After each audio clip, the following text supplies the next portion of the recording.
కౌగిలే కాపురం కాదులే పిచ్చి తల్లి, మల్లెలా మంచమే మందిరం కాదు చెల్లి.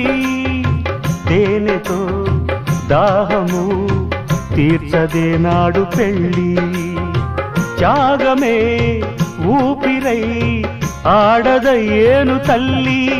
కామానికి దాసోహం కారాదే సంసారం, కాచుకో భర్తనే కంటి పాపాయిగా, నేర్చుకో ప్రేమనే సంటి పాపాయిగా. మన్నించేది మనసిచ్చేది మగడే సోదరి. సంసారం ఒక చదరంగం, అనుబంధం ఒక